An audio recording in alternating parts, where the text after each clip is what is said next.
Bonjour frères et sœurs, bonjour chers téléspectateurs. Eh bien, nous allons demander au Seigneur de prendre le contrôle de toutes choses. Et nous allons continuer cette phase d'étude, d'accord? Selon l'Esprit, selon l'Esprit. Seigneur Jésus, tu connais toutes choses, tu prends le contrôle total de tout ce qui sortira de ma bouche. Seigneur, tu connais notre cœur, Jésus, tu sais qui nous sommes, c'est toi qui nous as façonnés, c'est toi qui nous as créés. Seigneur Jésus, nous te bénissons encore. Merci pour tout ce que tu fais dans nos vies et nous voulons rester à tes pieds comme des petits enfants. Alléluia. C'est toi qui décides où tu vas, tu es comme le vent. Tu te sers de qui tu veux, quand tu veux, où tu veux. Jésus, nous t'avons prié en ton saint nom, Seigneur. Amen. Bien, la dernière fois, on avait commencé à bien comprendre les choses, à bien comprendre ce qui découle, par exemple, du catholicisme, parce que c'est la religion la plus peuplée de la terre. Donc, mais le mot religieux, on a déjà vu tout ça. Quand on est religieux, ce sont des choses qui ne viennent pas de Dieu. D'accord? Donc, nous allons continuer afin que vous puissiez comprendre que quand vous êtes dans une église, ce qui peut se passer dans cette église. Ça veut dire que vous deviez apprendre à veiller sur votre pasteur. À veiller. Puisque si vous êtes dans l'église, ça veut dire que le Saint-Esprit peut venir parler à l'un d'entre vous dans l'église là. Et pour dire à votre pasteur, fais attention pasteur, ce que tu fais, ça ne vient pas de Dieu. Mais comme vous n'avez pas le droit de parler, il n'y a que lui qui a le micro, alors vous comprenez bien que, eh bien, à n'importe quel moment, Jézabel, comme je vous ai expliqué, qui c'est? C'est un esprit de jalousie, de méchanceté qui est dans les églises. Et si on ne fait pas attention, eh bien, voilà ce qui se passe. D'où la raison pour laquelle il faut être humble quand on travaille pour le Seigneur. Lorsque le Seigneur dit dans sa parole, veillez les uns sur les autres, c'est ce qu'il disait à ses disciples. Parce que le diable cherche qui dévorer là. Alléluia. Ben oui, vous le savez.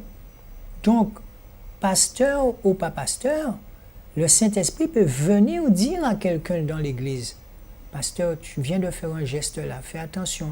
Mais vous n'avez pas le droit de lui dire quoi que ce soit, parce que dès le départ, eh bien, il s'est mis en haut de l'affiche dans un système pyramidal et vous avez l'impression qu'il est Dieu lui-même.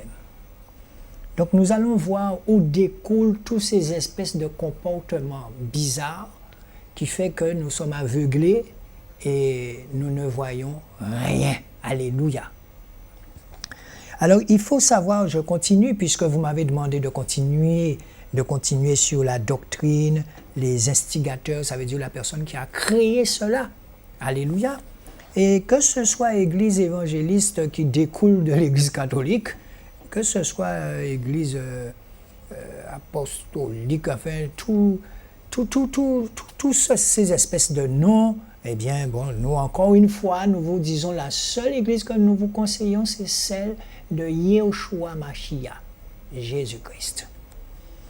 Donc, nous allons commencer pour vous faire comprendre d'où vous sortez et d'où peut-être encore dans l'église dans laquelle vous êtes, il y a encore des choses qui sont là depuis des années. Donc, par exemple, on parle les grandes écoles théologiques. Vous savez, souvent, c'est un privilège pour certains pasteurs de dire qu'ils ont fait 5 années, 8 années d'études théologiques. Eh bien, nous allons voir d'où ça sort. Et vous allez aussi me chercher le verset où Jésus parle d'études théologiques. Si vous le trouvez, tant mieux. Mais pour tout le moment, nous allons voir que ce sont des choses que les hommes ont imaginées, ont mis ça en place, mais comme ils se sont toujours arrangés pour vous prendre de haut, pour vous regarder de haut, alors eh bien, c'est entré dans votre formation et comme vous n'aviez pas les outils nécessaires pour démonter tout ça, eh bien voilà, eh bien, on a pris ça. C'est pour cette raison que lorsqu'on quitte les églises bâtiments, eh bien, il y a plein de dogmes, plein de choses auquel le Seigneur n'a jamais dit de faire, eh bien on vient avec auprès du Seigneur. Les 4 grandes écoles théologiques. Donc c'est une doctrine. D'accord? C'est une doctrine. Mais on va se rendre compte que c'est une doctrine créée par les hommes. Instigateur, ça veut dire quelle est la personne qui va créer ce genre d'école. C'est une personne. D'accord? Rien à voir avec Jésus-Christ. Alléluia. Yehoshua. Donc nous allons que l'instigateur, la personne qui a mis ça en place, s'appelait Thomas d'Aquin. Il est né en 1225, mort en 1274. Date vers le XIIIe siècle. Définition. Il n'y a pas de définition. Donc, par exemple, là, on vous dit établissement de formation à la connaissance et à l'étude de Dieu, de la divinité et des textes sacrés. Je le reprends pour vous? D'accord. Écrivez. Prenez tout votre temps, ouvrez votre cœur bien. Établissement de formation à la connaissance et à l'étude de Dieu. Alléluia. Donc ça veut dire que ce sont des gens qui vont étudier Dieu. Frères et sœurs, peut-on étudier l'esprit? Peut-on étudier Dieu? Il n'y a que l'esprit, Dieu lui-même, qui vient enseigner. On verra ça tout à l'heure. Ça veut dire que lorsque vous êtes dans les églises bâtiments là, avec tous vos pasteurs, ils ont fait ces études-là. Donc, quand vous faites 8 années d'études, 9 années ou je ne sais pas combien, il y en a même, pour que ça marche bien, on les envoie en Amérique ou on les envoie à Paris. Et ces gens-là retournent 8 ans après. Ils restent là-bas. Et quand ils retournent, ils retrouvent encore les mêmes personnes-là. Mais quand ils retournent, eh bien, on se dit, ah ouais, il a fait des études. Ah ouais, eh bien, ça sert à cela. Donc, il y en a même qui vont laisser leur famille pour aller faire des études. Il y en a qui partent pendant 7 mois, qui retournent 3 mois, qui retournent encore.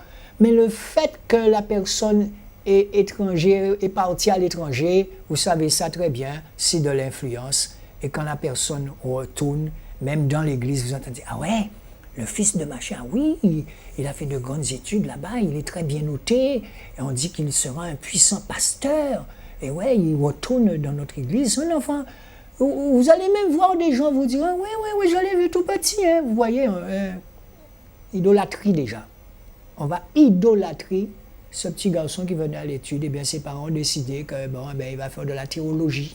Et le fait qu'on sache seulement qu'il est en Amérique, ah ouais, il travaille avec les pasteurs américains, hein. Eh bien voilà, il va apprendre l'étude de Dieu. Alléluia. Comme si on pouvait étudier Dieu.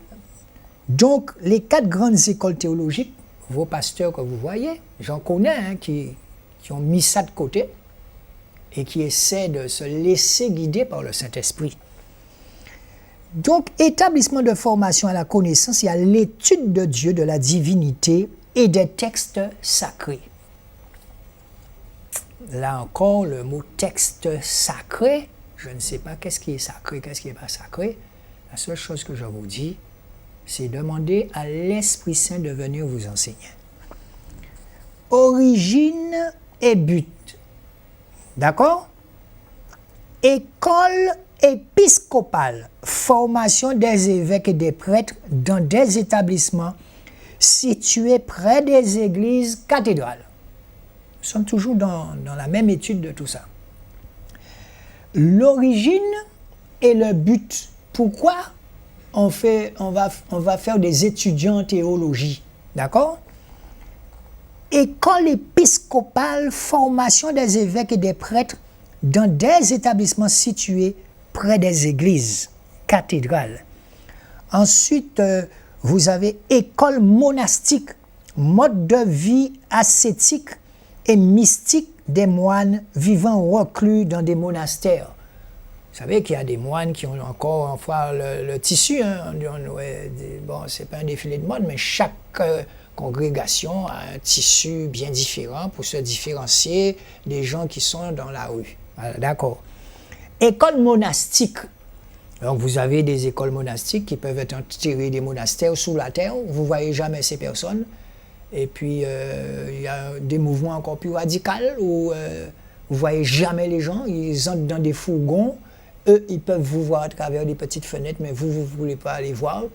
Ils se sanctifient beaucoup. Mode de vie ascétique et mystique des moines vivant dans des monastères. Le mot mystique ici, hein, c'est mystérieux. Ils sont mystérieux. École scolastique.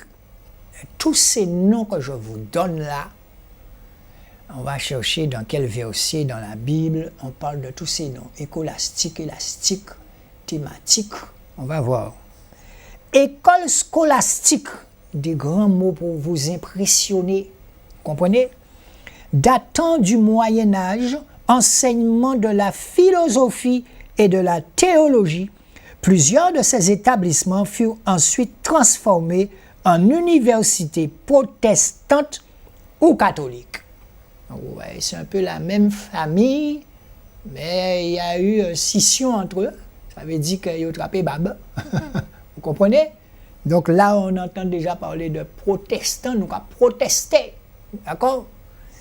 Ensuite, école pastorale, d'où viennent vos pasteurs là? Hein? École pastorale.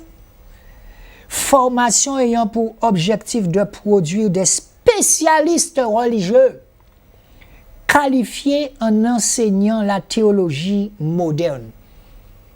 On va bien comprendre ce qu'on dit là. Des spécialistes religieux. Je vous ai dit, nous savons maintenant ce qu'est être religieux.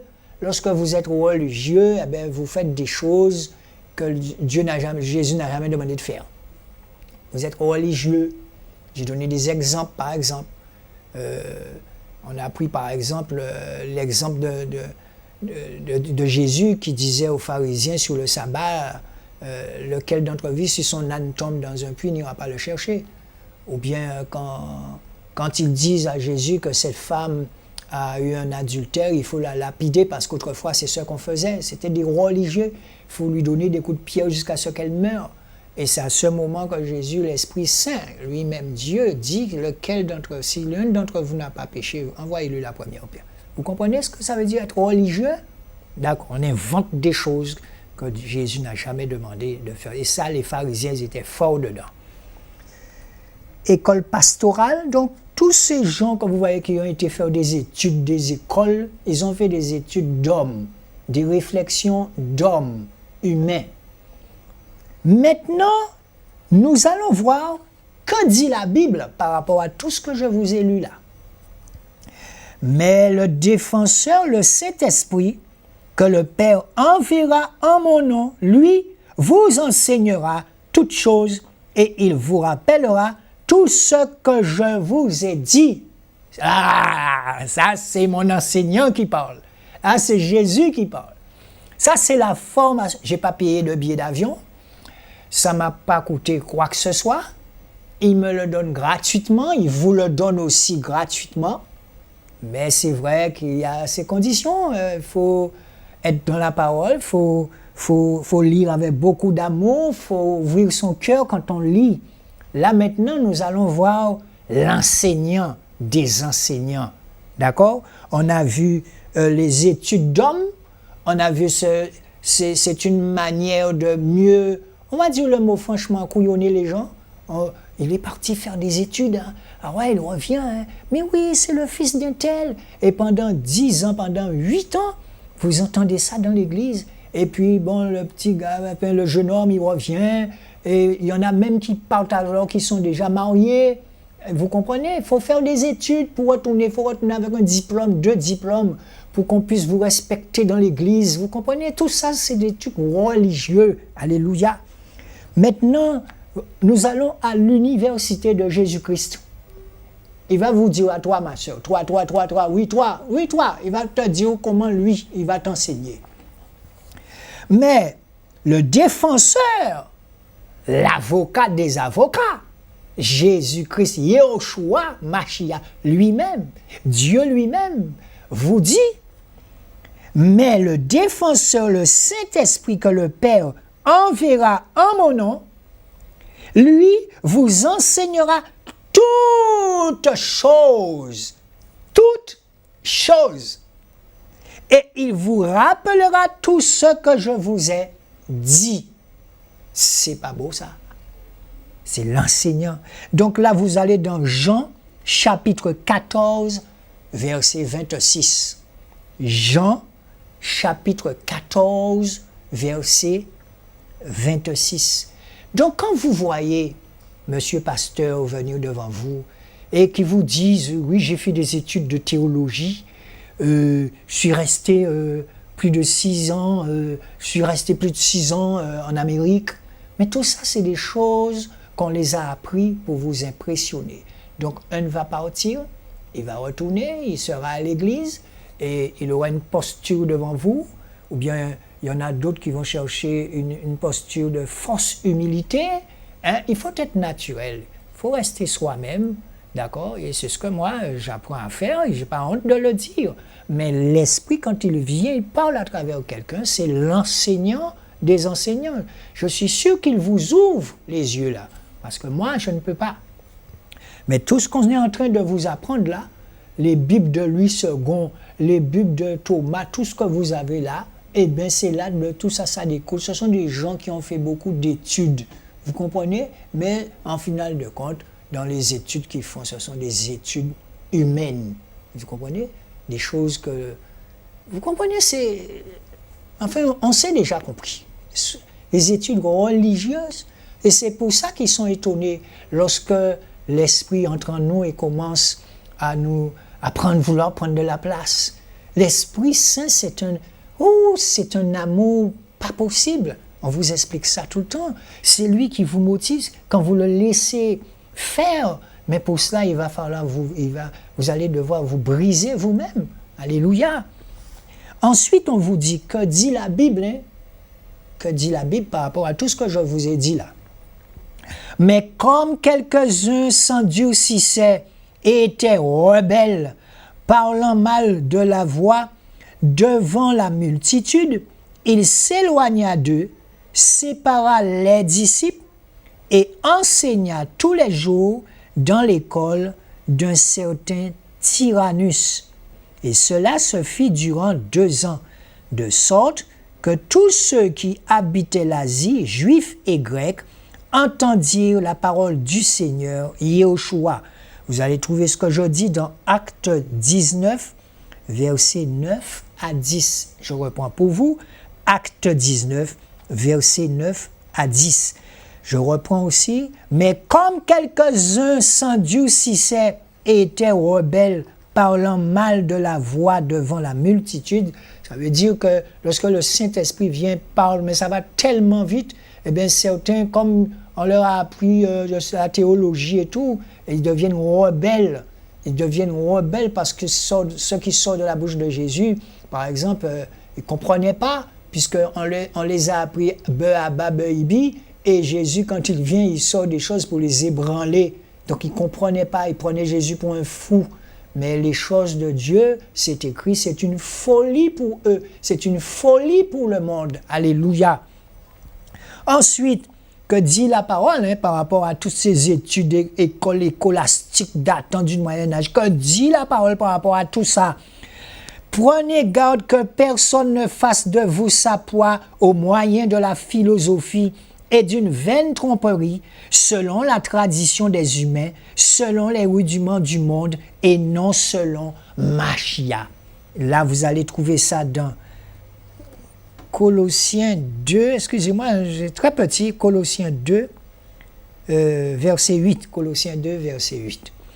Vous comprenez? Donc là, on va commencer à voir les choses un peu plus claires. Prenez garde que personne ne fasse de vous sa proie. Ça veut dire que quand vous êtes assis dans leur église, vous devenez leur proie. Et à un moment, vous trouvez ce qui sort de leur bouche tellement bien dit. Et vous regardez la cravate, Pierre Cardin, les chaussures sont en train de briller. Vous comprenez, vous êtes sous séduction. Vous êtes séduit. Vous voyez là comme je parle, mais ce que je vous dis, vous pouvez aller le vérifier. Moi, ça veut dire que je prends mon temps parce que je veux être le plus simple parmi vous. D'accord? Je veux être le plus petit parmi vous, je vous dis ça tout le temps. C'est pour cette raison que là, le Seigneur, avec beaucoup d'amour, me dit, je l'entends, il me dit, prends ton temps, Patrick. Parce qu'il y en a qui doivent essayer de suivre. Pendant que je lis, je l'entends me dire, il y a une mamie là, il ne faut pas aller trop vite avec elle. Tout ça, je l'entends, il est amour, alléluia. Donc, s'agissant encore de l'école pastorale, prenez garde que personne ne fasse de vous sa proie au moyen de la philosophie et d'une vaine tromperie, selon la tradition des humains, selon les rudiments du monde, de leur étude théologique du monde, et non selon le Seigneur Jésus. Voilà. Donc, par exemple, si on continue, on va voir là quelques écoles théologiques. Alors, ce n'est pas une seule école théologique qu'il y en a plusieurs. Hein? Jésus. Donc, la doctrine, quelques écoles théologiques.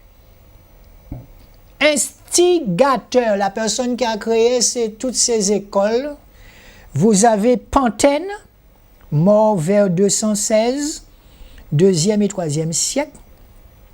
Clément d'Alexandrie, il est né en 150 et mort en 215. Origène, né en 184, mort en 253. Lucien d'Antioche, né en 240, mort en 312. Éphrem le Syrien, né en 306, mort en 373. Vous comprenez? Ça veut dire que faites attention là où vous êtes. Demandez au Saint-Esprit de vous montrer là où vous êtes. Et vous allez voir des comportements bizarres. Mais pourquoi ils font ça? Mais ils ont besoin de faire ça. Jésus faisait tout ça. Dès que vous dites ça, vous comprenez là où il est. Alléluia. Vous allez comprendre où vous êtes. Donc, là, par exemple, on vous donne les dates et la définition de ces écoles théologiques. Pantène, Clément d'Alexandrie, établissement de formation à la connaissance et à l'étude de Dieu, de la divinité et des textes sacrés basés sur le modèle des écoles philosophiques grecques. La philosophie grecque, vous avez appris Zeus, vous avez appris tous ces dieux grecs. Hein? Eh bien, tout ça découle de tout ça. Ils ont fait un seul méli-mélo, puisque vous savez que la Bible a été en hébreu, en araméen et en grec. Mais lorsque Paul allait chez les Grecs, mais ils avaient en eux toujours, ça se voit quand ils lisaient la Bible.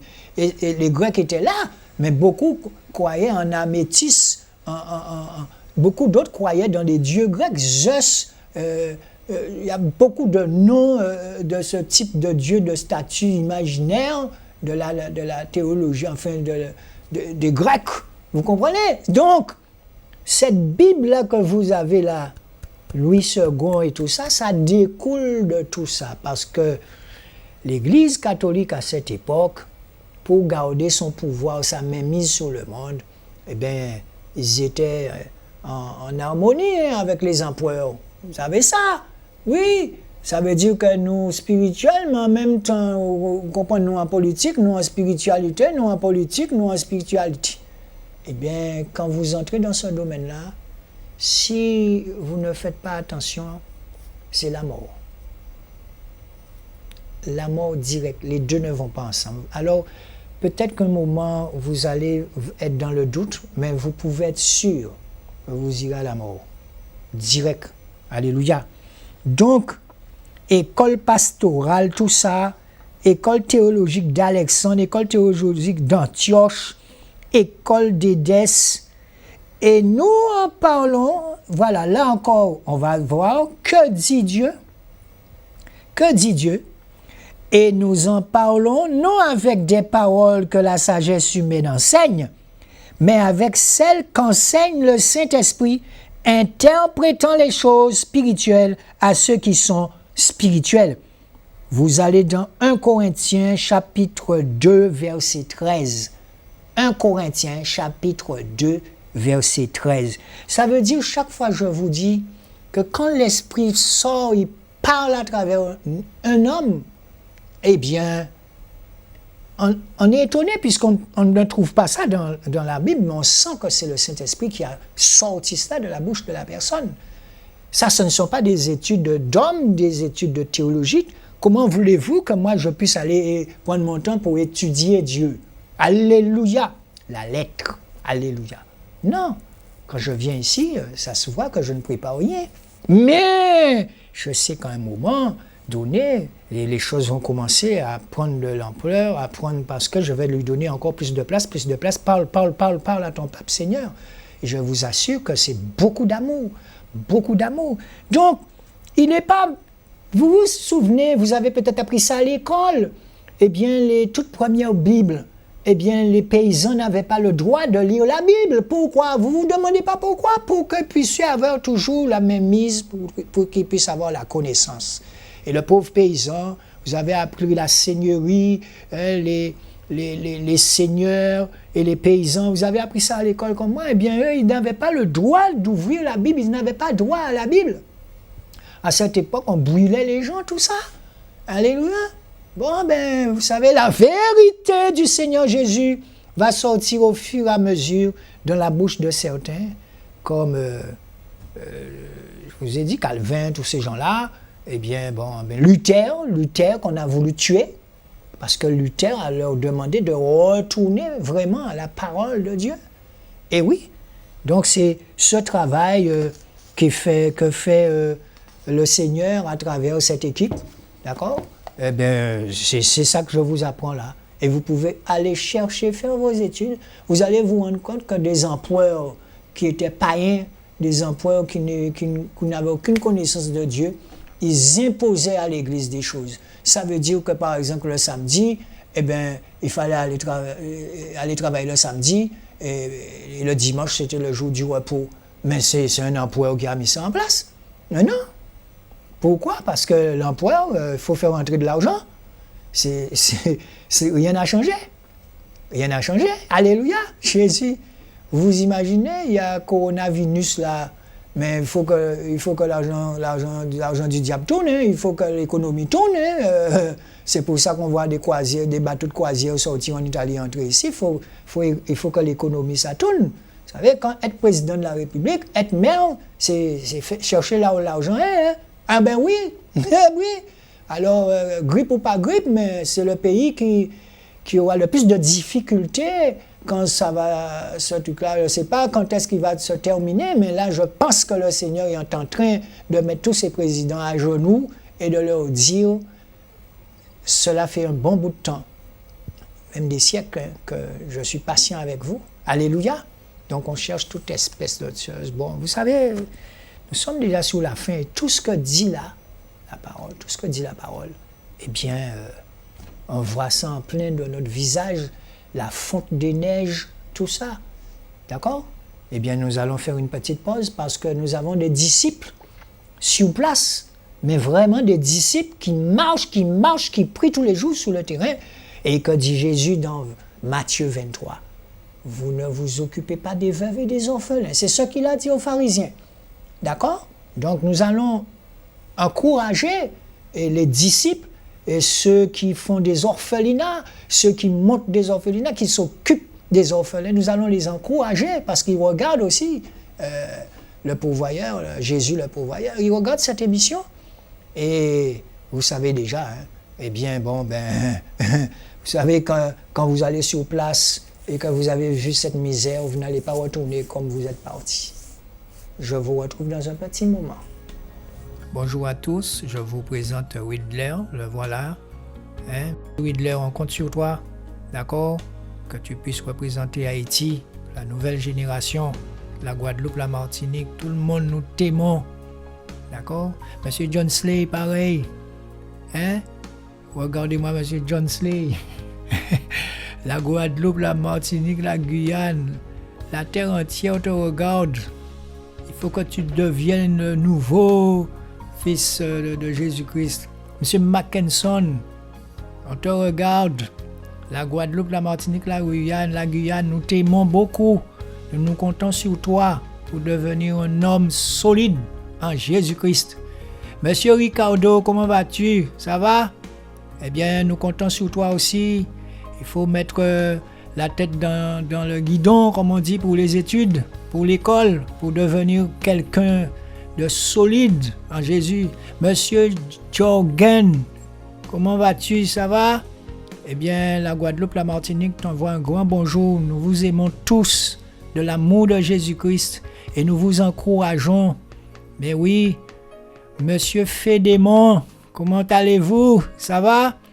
La Guadeloupe, la Martinique, la Guyane, la France, même en Amérique, un peu partout. Nous regardons votre progression. Soyez encouragés par le nom puissant de... Et Monsieur Patrick, avec qui j'étais au téléphone il n'y a pas longtemps. Hein? Comment vas-tu? Eh bien, la Guadeloupe, la Martinique, nous sommes contents de vous. Vous faites des efforts pour vous en sortir. C'est bien, nous vous encourageons. Et puis voilà la belle équipe. On aurait dit une équipe de football pour Jésus. Alléluia. Voilà comment vous êtes prêts pour devenir ce que Jésus-Christ voudrait que vous soyez. Amen. Très bien. Maintenant, nous allons passer à autre chose. Donc, nous avons vu, nous avons essayé de faire un peu d'études, mais selon le Saint-Esprit, pour voir d'où sortaient tous ces espèces de mots que vous entendez dans votre église. Par exemple, on vous parle de la papauté, mais qui a inventé ça? Ça m'étonnerait que ce soit le Seigneur Jésus qui vienne parler de papauté, puisqu'il nous dit n'appelez personne père. Et le mot pape veut dire père. Jésus nous dit n'appelez personne père. Donc je ne vois pas comment moi je peux aller embrasser la bague d'un pape et lui dire que c'est lui mon père. Mon père génétique même n'est pas mon père. Le seul père qui est notre père, eh bien c'est le père qui est dans le ciel, aller dans le royaume, et il nous a fait tous des héritiers. Alors pour continuer un peu sur les études, on voit entre les mains du potier. Entre les mains du potier, eh bien, vous comprenez, vous avez déjà vu le potier, quand il prend l'argile brute et commence à le façonner à sa façon, le potier. Ça fait mal, mais il faut passer par là.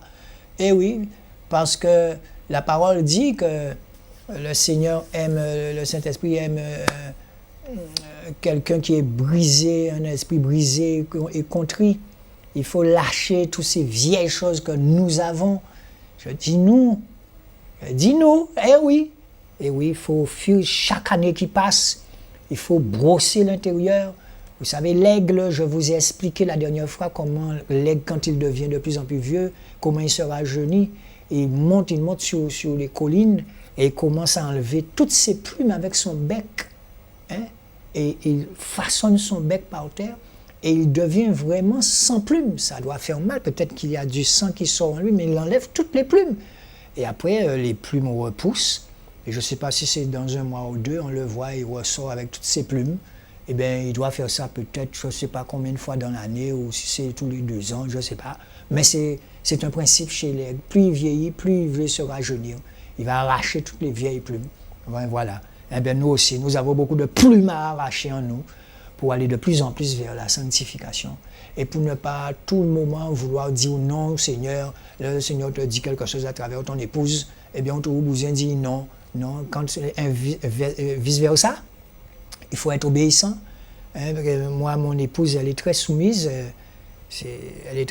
Mais moi, chaque fois, je lui demande, qu'est-ce que tu en penses? C'est ça. Et quelquefois, le Seigneur lui donne une réponse. Il faut que je sois attentif, il faut que je discerne. C'est ça. Et oui, il faut être soumis les uns aux autres. Si tu n'es pas capable de diriger chez toi, tu ne peux pas être un homme de Dieu. Tu ne peux pas diriger une autre grande famille, plus grande que la famille que tu as. Non. Et il faudrait un jour peut-être mettre une caméra chez moi mettre une caméra chez certains pasteurs pour voir quel est notre comportement dans notre maison. Ah oui, tu n'es pas capable. Hein? Mais les gens qui se sanctifient dans l'église, tôt ou tard, ils verront ton comportement. Un jour que passé, ben, tu vois, quand vous voyez une femme à côté d'un homme, vous savez si cette femme-là est heureuse ou pas. Mais vous avez beaucoup de femmes de pasteurs, on les apprend à sourire, même si on prend des coups de poing les matins là. Alléluia. Mais oui. Donc, ça commence par là. Ton épouse ne peut pas avoir un faux sourire. Je veux bien croire, bon, vous savez, on a beaucoup d'activités en tant que disciples. C'est vrai que le corps physique, eh bien, il faut apprendre à le régénérer, le restaurer. Mais quand vous marchez quelque part, les gens qui vous voient, qui regardent ce couple, on voit que si c'est un couple qui sont en harmonie. Alléluia. Bon, ben, que du bonheur. Hein? Alors, le potier et l'argile. Le potier, c'est... Nous sommes poussière. On va commencer par là. L'Éternel Dieu forma l'homme de la poussière de la terre et il souffla dans ses narines un souffle de vie et l'homme devint un être vivant. Genèse 2, verset 7. Genèse 2, verset 7. La poussière n'est rien d'autre que de l'argile dont Dieu s'est servi pour façonner l'homme. De cette argile sortira après un long processus de brisement, aïe aïe aïe, ça fait mal, un ouvrier formé, façonné et capable de servir son maître avec fidélité. Mais comment tu veux servir ton maître quand chez toi, eh ben, tu n'arrives même pas à faire une vaisselle pour ton épouse, tu n'arrives même pas à mettre la couche d'un bébé. Comment veux-tu aller plus loin? Parce qu'après, le Seigneur va te donner une plus grande famille. Mais il faut commencer par les petites choses. Alléluia, Jésus. Le mot poussière souligne la fragilité de l'être humain et de son caractère passager. La poussière ou l'argile est justement ce matériau dont le potier a besoin pour façonner ses ouvriers. Un matériau est une matière d'origine naturelle ou artificielle que le potier façonne pour en faire des objets. Un matériau est donc une matière de base sélectionnée en raison de propriétés particulières, faiblesse humaine et mise en œuvre en vue d'un usage spécifique. Quand le Seigneur choisit un homme, il sait qui il a choisi. Pourquoi? À partir du moment où j'avais lu Gédéon, j'ai dit, mais Seigneur, mais franchement, Gédéon. Et c'est pour cette raison qu'il faut lui laisser la place. Fais de moi ce que tu veux. Vous savez, quand les gens me disaient, tu as un appel de pasteur, celui-là vient te dire, oui, tu as un appel de ceci, cela. Mais comme mon petit Jean Gédéon, entends-moi, pas attendre, lâche qui est. Donc, tu restes naturel. Tu dis, Seigneur, tu te places devant le Seigneur. Seigneur, montre-moi, dis-moi quelle est ta direction pour ma vie. Eux, ils parlent, ils disent leurs affaires, mais le diable peut être aussi dans ça pour faire gonfler ta tête. Alléluia! Seigneur, dis-moi ce que tu attends de moi ou fais ce que tu as à faire de moi. Et là, il ne faut pas résister. Il ne faut pas résister. Il vient un jour, il te surprend, et puis terminé, bon, tu vois que les gens t'appellent, parce que tu vas parler autrement que les autres, je ne sais pas, mais tu ne cherches pas à être, puisque toute la gloire est à lui. Jésus, toute la gloire est à lui. Tout ça, on y a fait sans qu'il reste là, parce qu'on n'est pas capable. Alléluia! Sachant que tu n'es pas capable. Mais sachant que lui, il est capable en toi. Alléluia, tu es capable. Alléluia. Ça sort comme ça. Mais oui, faut descendre. Mourir à soi-même, c'est ça. Sinon, il va te fatiguer. Alléluia. Il va te fatiguer. Et quand tu viens là, Seigneur, chaque fois que je viens ici, c'est comme si je pleure. Seigneur, parle à ton peuple, Seigneur. Puisque tu as une telle dimension en moi, je ne sais pas, qu'est-ce qu'il faut leur dire? Rien n'est préparé. Non, alléluia, Jésus. Donc c'est ça, il faut se vider. Ne viens pas là avec tes raisonnements, tout ça. Il va parler un moment dans ta bouche, c'est tout. Alléluia. est mise en œuvre au vu d'un usage spécifique. Il connaît chacun d'entre nous spécifiquement. Il va te donner quelque chose de bien particulier. Avant de passer par les mains du potier, l'argile, par exemple Adam, était foulée aux pieds par le serpent, les animaux dans le jardin d'Éden. Ce matériau représente les choses viles et abominables de ce monde. C'est l'image de notre bassesse, de nos péchés et de manière plus générale, notre incapacité et notre ignorance. Or, Dieu prend plaisir à faire éclater sa gloire en utilisant les choses viles de ce monde pour réaliser ses desseins. Il peut se servir d'un cycliste. Demain, il peut se servir, je ne sais pas, un footballeur. Il peut se servir d'un comique. Il peut se servir d'un humoriste. Il peut se servir d'un ex-président. Il peut se servir d'un homme politique. Il fait ce qu'il veut. L'élève arrivé, c'est arrivé. Tout ce que tu as à faire, devant une telle dimension de connaissance, tu fermes ta bouche. Tu fermes ta bouche.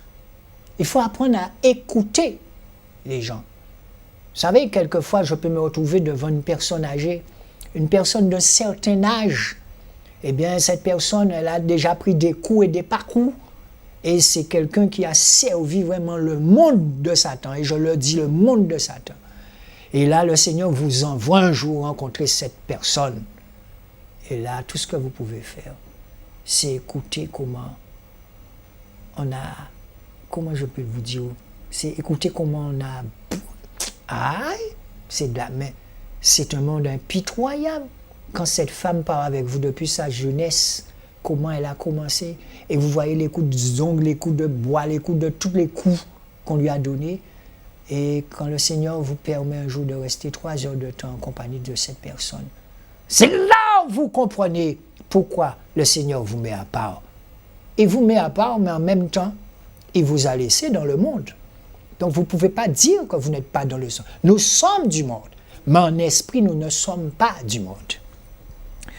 Or, Dieu prend plaisir à faire éclater sa gloire en utilisant les choses viles de ce monde pour réaliser ses desseins. 1 Corinthiens, chapitre 1, vers 6 à 29. 1 Corinthiens, chapitre 1, vers 6 à 29. En effet, il n'y a pas besoin de ceux qui s'estiment déjà grands. Mais oui, on est tellement connaissance, on connaît tellement bien la Bible, tu comprends? Mais je connais tous les versets, tu comprends? Mais chez toi, avec tes enfants, c'est là qu'il faut verser. Alléluia. C'est là qu'il faut venir comme un petit enfant. Alléluia. Jésus. En effet, il n'y a pas besoin de ceux qui s'estiment déjà grands. Ah, moi, quand j'étais dans le monde, j'étais grand, hein? Ah ouais, tu comprends, tu étais un grand artiste, tu étais grand, ta tête grossissait là, tu comprends, tu étais grand, mais là c'est l'inverse, c'est comment on fait. Ça prendra le temps qu'il faut, mais de vous à moi, ça fait mal, mais ça fait pas mal. C'est vous qui a fait que ça a fait mal. Quand le Seigneur me tient, quand il commence à me purger, je vous assure que ça fait mal. Mais ça fait pas mal, puisque c'est moi qui a fait ça a fait mal. Alléluia! D'ailleurs, la Bible regorge d'exemples de personnes qui s'estimaient incapables d'accomplir quoi que ce soit. Nous en citerons quelques-uns. Jephthé était le fils d'une femme prostituée. Waouh! Dieu se sert de qui il veut, quand il veut, où il veut. Oh, Jésus, rejeté et chassé par ses demi-frères qui ne voulaient pas le voir, héritier de leur père, il fut pourtant élevé par Dieu, qui lui a donné de commander à la fois sur ses frères et sur son pays. Juge 1, non, Juge 11, je crois. Voilà. Jephthé était le fils d'une femme prostituée. Dieu s'est servi de lui. Nous ne pouvons pas comprendre ça. Nous tellement habitués, vrai, monde qui fait études de théologie. Dieu se sert de qui il veut, quand il veut, où il veut. Moïse ne savait pas parler.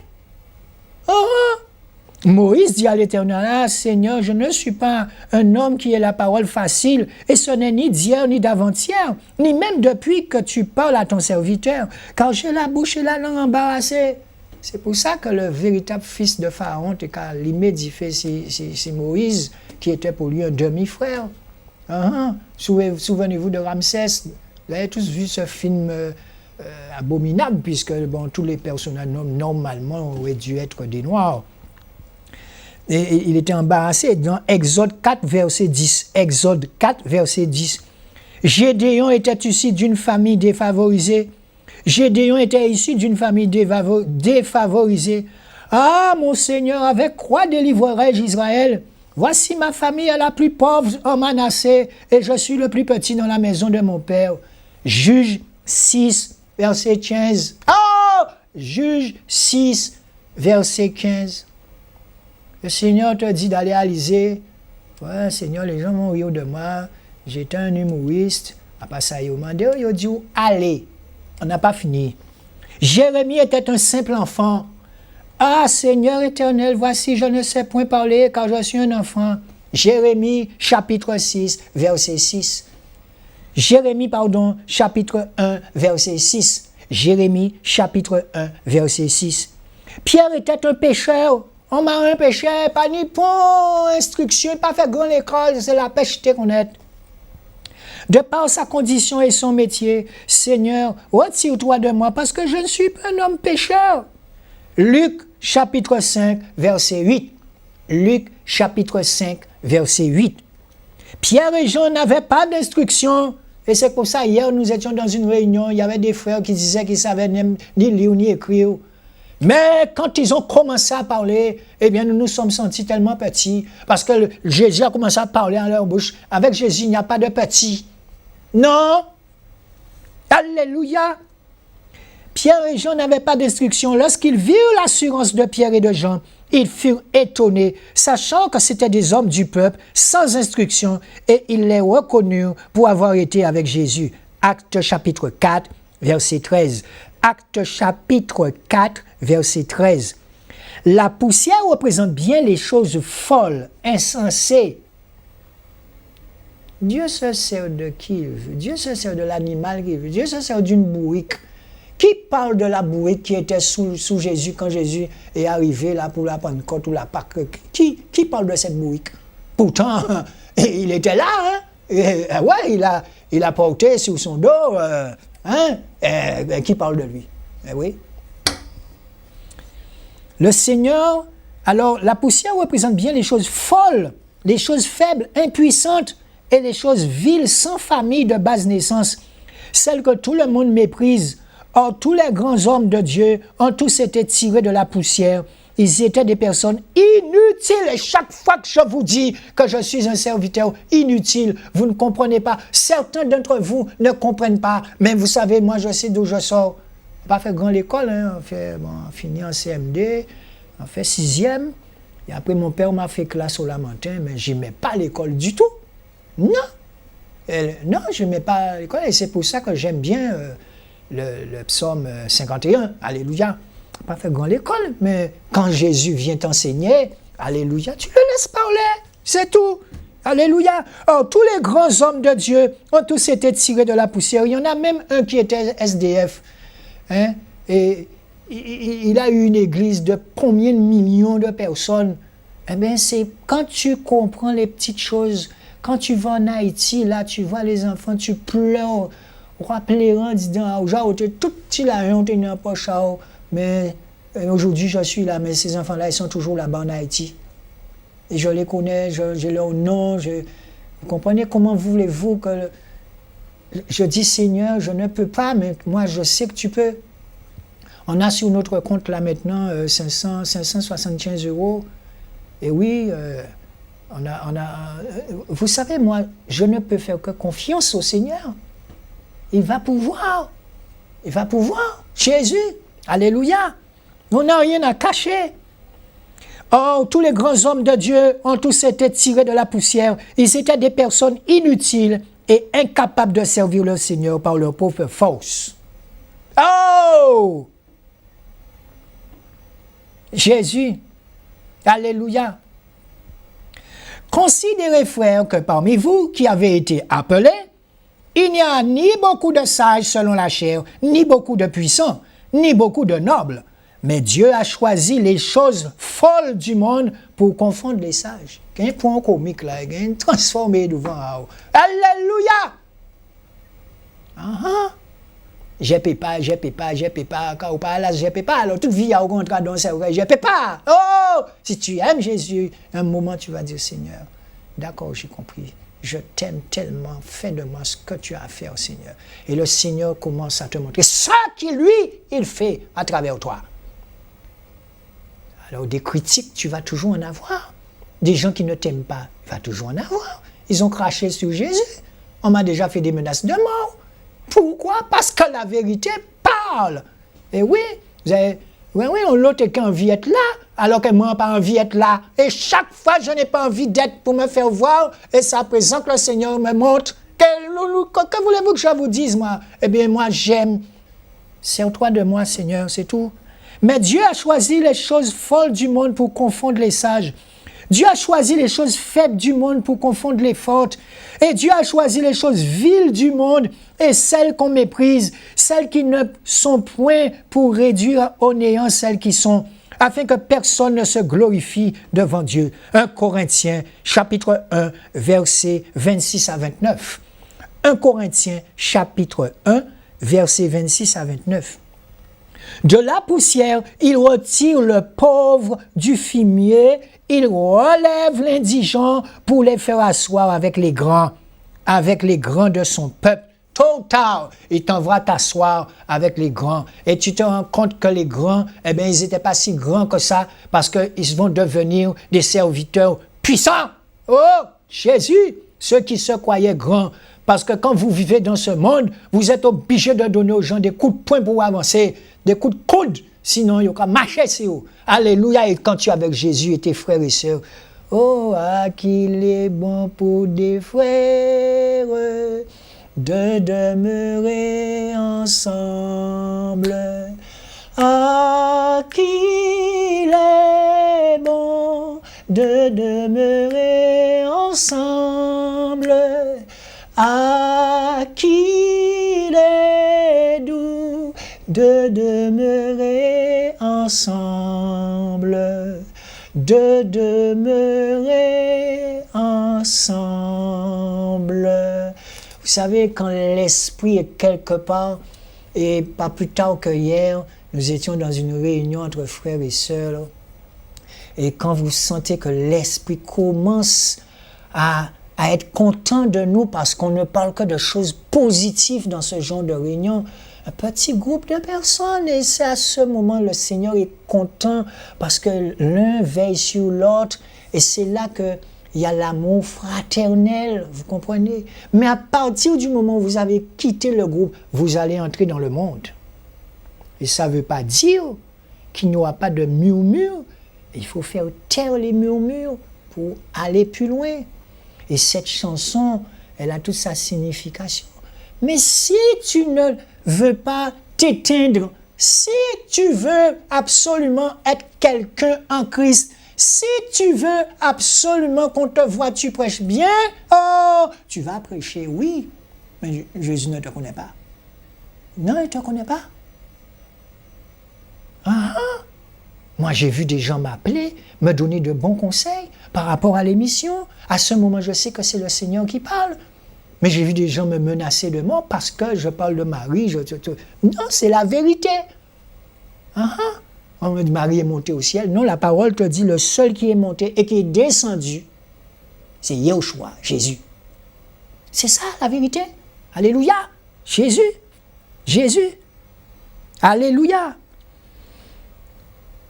Mais quand je lis tout cela, si vous vous sentez incapable, vous êtes sur la bonne voie pour être utilisé par le Seigneur.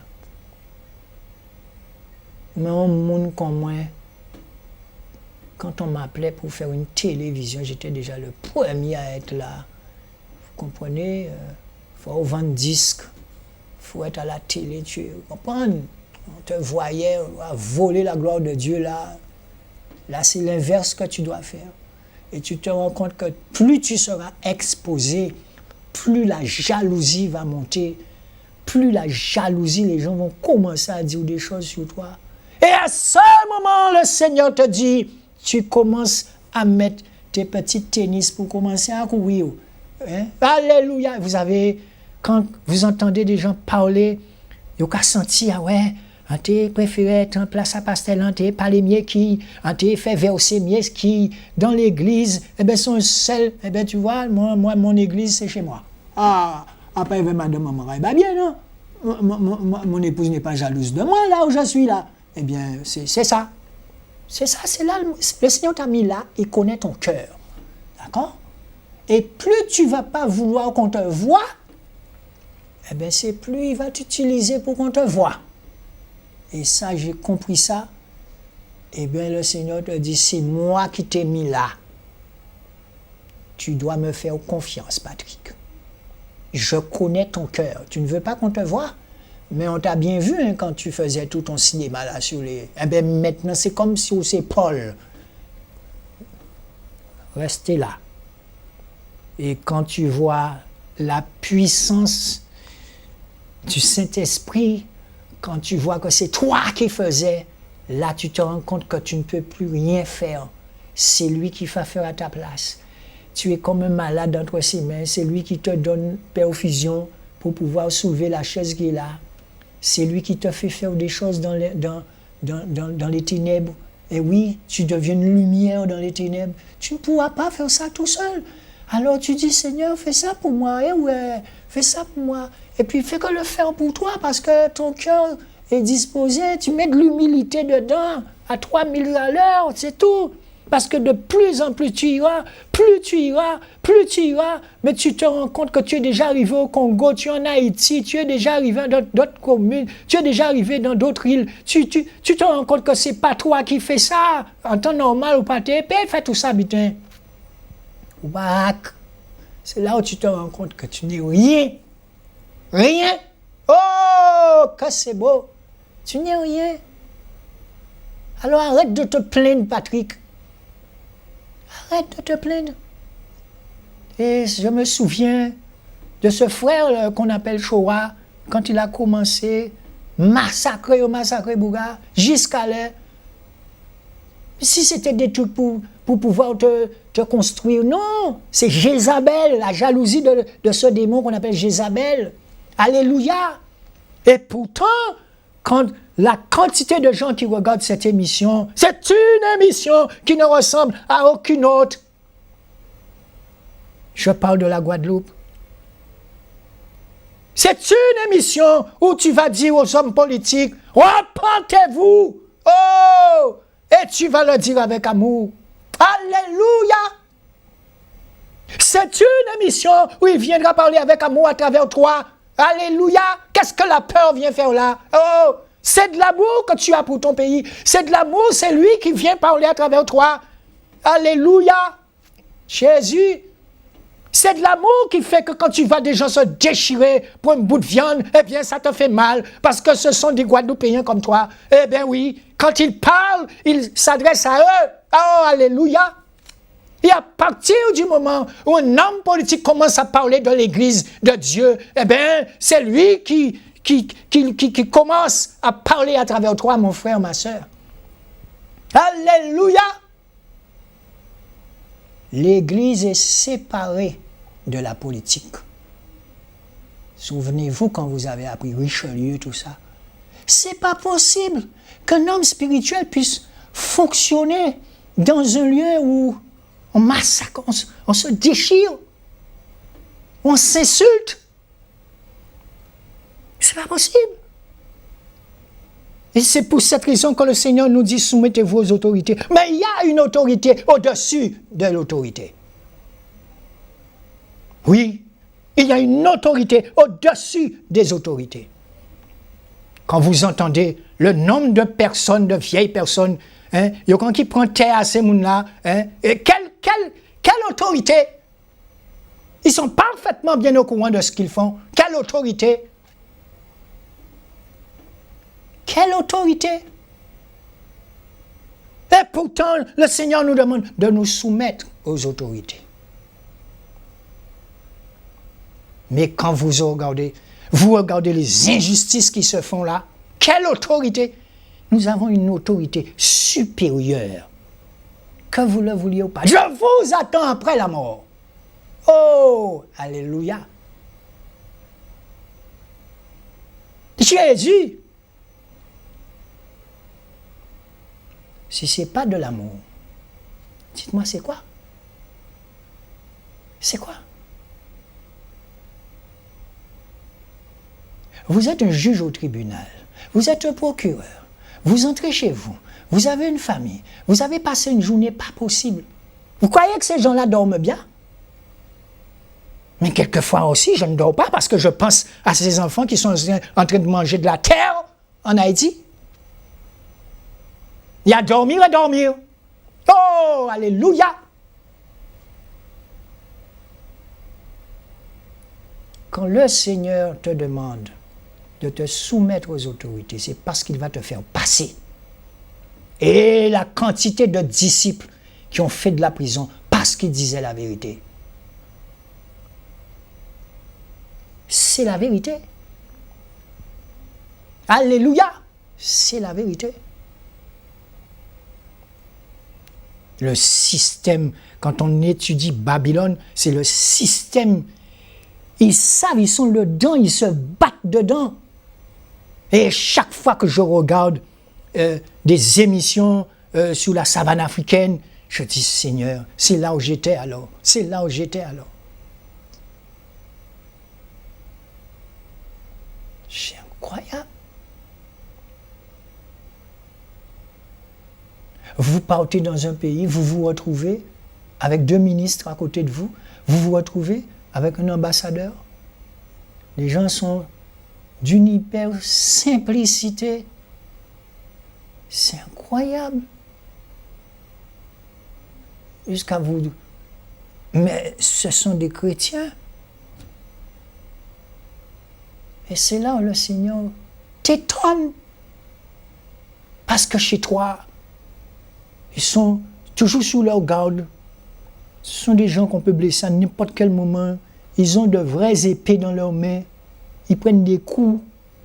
Et tandis que là, ton épée, c'est la parole.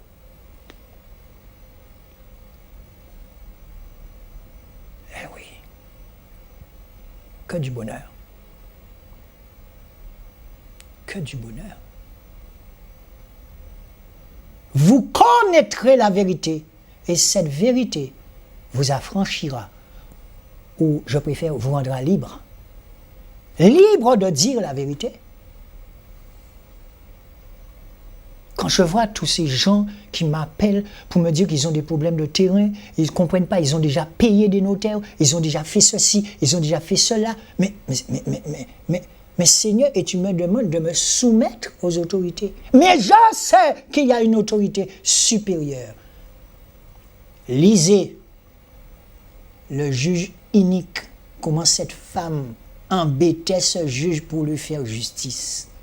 Et à un moment, le juge était fatigué. Il s'est dit, bon, écoutez, d'accord, je vous fais ça. Comment tu entres chez toi?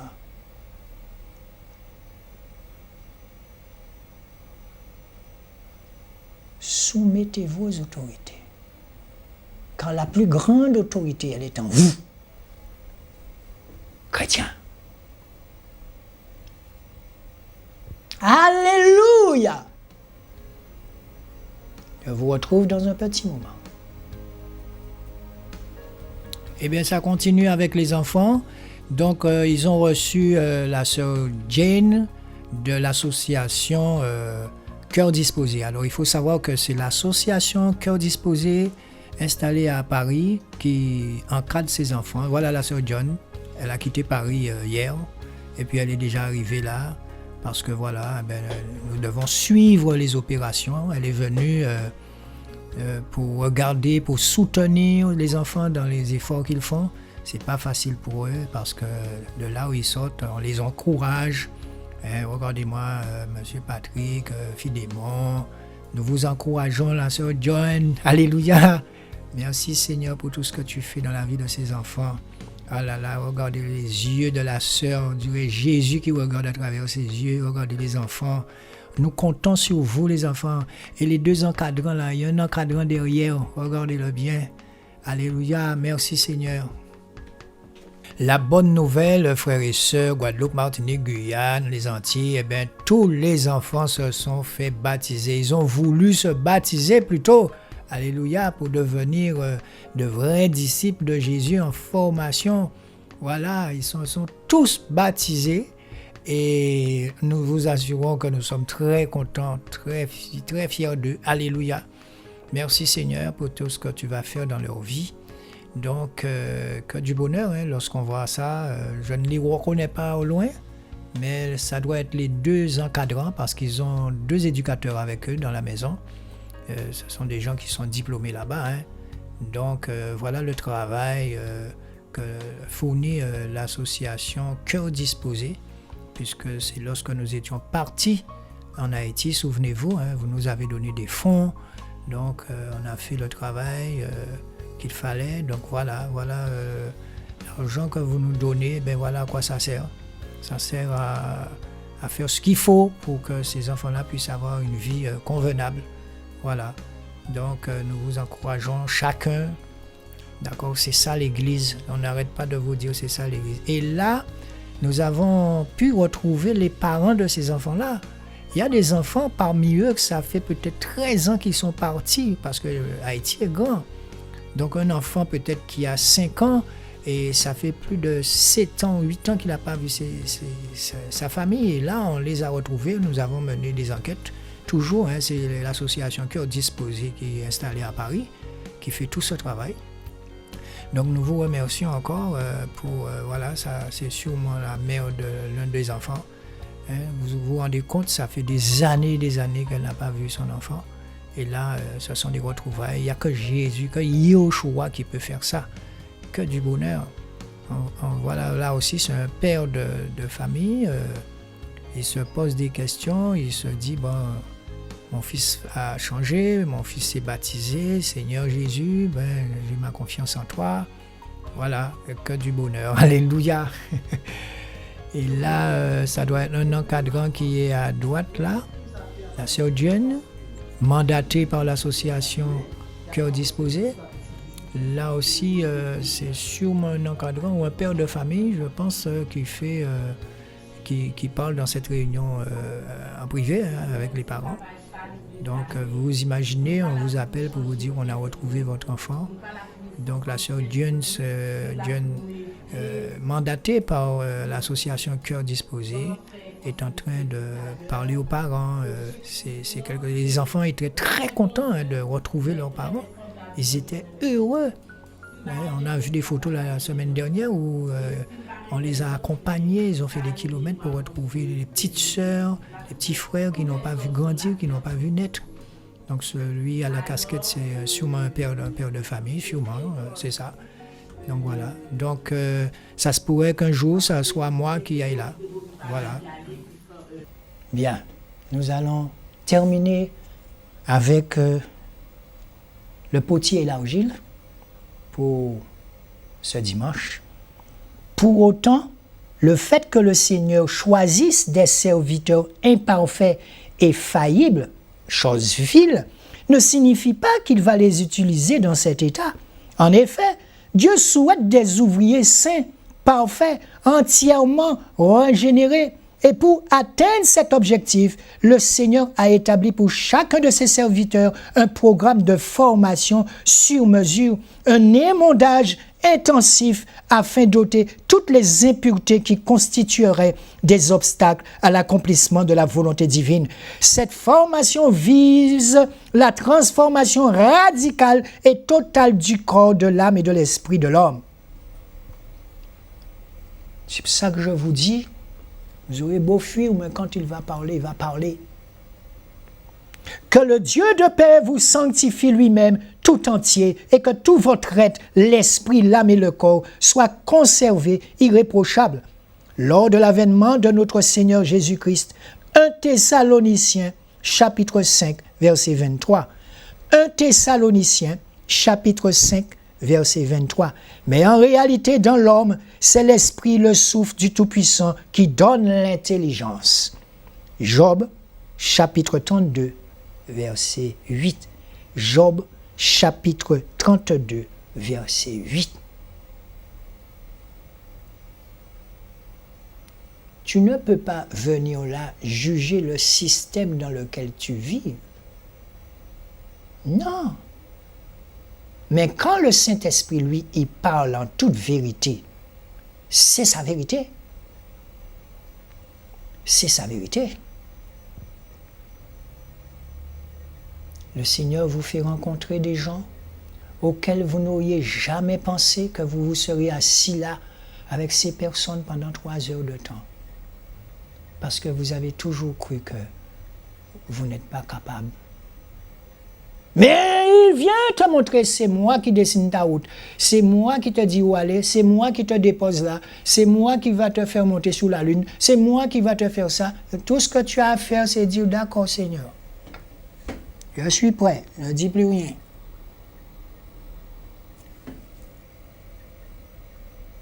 Et chaque fois que tu vas résister, ou que prends gaz.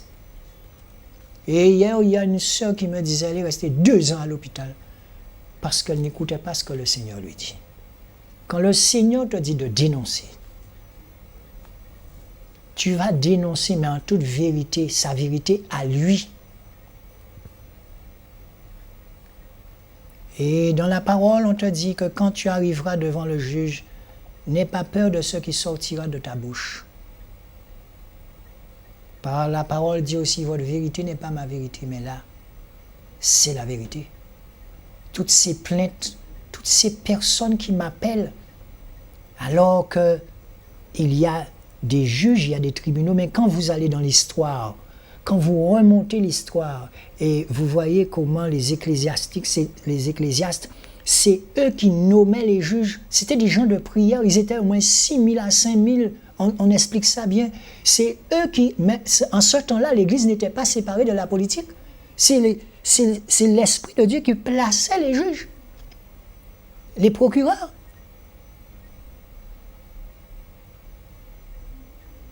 Le temps des ecclésiastes. Et il n'y a pas longtemps, j'ai vu une émission sur, encore une fois, sur les francs-maçons, sur Arte. C'était tellement bien mené, j'avais l'impression d'être un historien. Alléluia!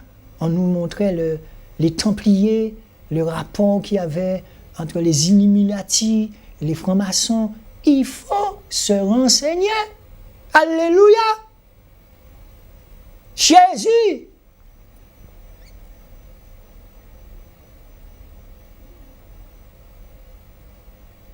Alléluia!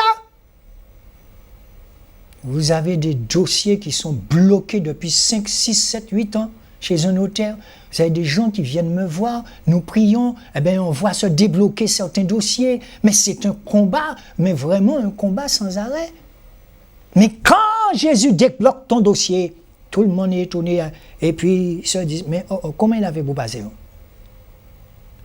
Le juge unique, il faut lire l'histoire du juge unique. Quand la prière commence à entrer là, nous savons qu'est-ce qu'il produit en son temps, même si c'est dans 5 ans, même si c'est dans... Ça doit se faire. Un jour pour l'homme, c'est 1000 ans pour Dieu. Alléluia. Et sur ce, nous prions pour tout le monde. Oui, nous devons prier pour... Nous sommes tous des créatures de Dieu. Alléluia, Jésus.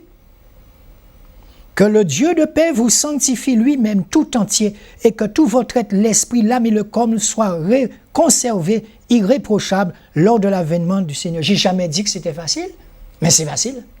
Parce que de là où j'étais et de là où je suis aujourd'hui, excusez-moi, il y a un parcours que je n'ai pas vu, mais il est là, c'est la vérité.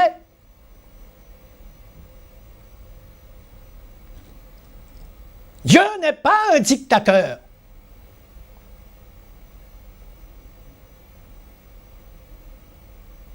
Alléluia. Dieu n'est pas un dictateur. L'Esprit parle. L'Esprit dénonce le système de ce monde. Alléluia.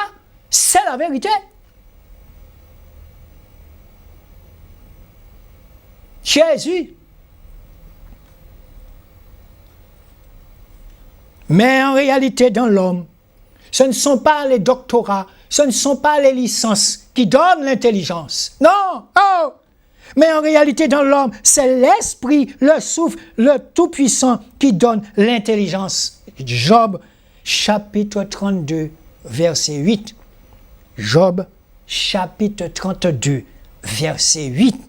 Job, chapitre 32, verset 8. Jésus. Nous entrons dans une campagne électorale là où vous allez entendre tous les noms d'oiseaux voltiger, les gens vont s'insulter. C'est quoi ça? Nous devons prier pour eux. Comment le Saint-Esprit qui est dans un être humain peut... Mais c'est pas possible. S'insulter comme ça là? Non. Pourquoi? Pour avoir un titre. T'as qu'à goumer avec Allah dans l'église pour avoir le titre de pasteur. T'as qu'à goumer qu'à trahir Allah. Mais non! Parce que quand tu seras pasteur selon Jésus, tu n'auras pas d'oreiller pour mettre ta tête pour dormir. Il faut que tu le saches. Quand tu deviendras mère, on peut qu'à dormir. Mais on veut vivre mère, on veut... Non! On doit faire les choses. C'est l'amour qui te dirige là-dedans. L'amour. Alléluia. Et je vous assure que quelquefois, je dis Seigneur, mais si on pouvait ne pas avoir toutes ces voitures qui passent à 15 heures dans ton quartier, qu'à héler en moi, empêcher mon de dormir, tout ça. Non. Les gens peuvent aller tranquillement, non. Alléluia. Dieu utilise n'importe qui dans son quartier pour faire des choses. Eh oui! Alléluia! C'est le président des présidents, c'est le maire des maires, il t'utilise. Tu fais des choses avec tellement d'amour, tu te dis pas, Seigneur, que c'est beau, c'est toi qui as fait ça, alors waouh! Et ton patron est content. Alléluia! Mais tu te rends compte, en esprit, c'est pas possible. C'est pas possible. De plus en plus, le Seigneur va te mettre à part. De plus en plus, le Seigneur va te mettre à part. De plus en plus, tu vas chercher à te sanctifier. En parlant de plus sanctifier. Pour moi, alléluia! Mais dans ta démarche, chaque jour, chaque mois, chaque année, oh! Ceux qui ne t'ont pas vu à Paris pendant 25 ans, 30 ans, ils ne vont pas comprendre qui est devant eux. Beaucoup moins quand je descendais à Paris, je passais chez des artistes, on allait dans des boîtes de nuit, ou bien j'étais un malade de cyclisme, de football, tu comprends? Ces gens-là, ils ne m'ont pas vu depuis 25 ans et ils arrivent devant moi. Aucune plaisanterie, rien. Je suis obligé de les mettre à l'aise. Seigneur, fais de moi ce que tu as décidé de faire. C'est tout. Tu ne seras pas aimé, tu me l'as déjà dit. On va te mettre de côté. On va te rejeter. Que du bonheur. C'est ce qu'ils ont fait aux disciples. Mais à partir du moment où ta vérité sort dans ma bouche, c'est tout ce que je te demande. Et tu nous demandes de prier pour tous ces gens. Et n'oubliez pas de prier pour moi aussi. Mais oui. Et bien sur ce, je vous dis à dimanche prochain. Nous vous aimons.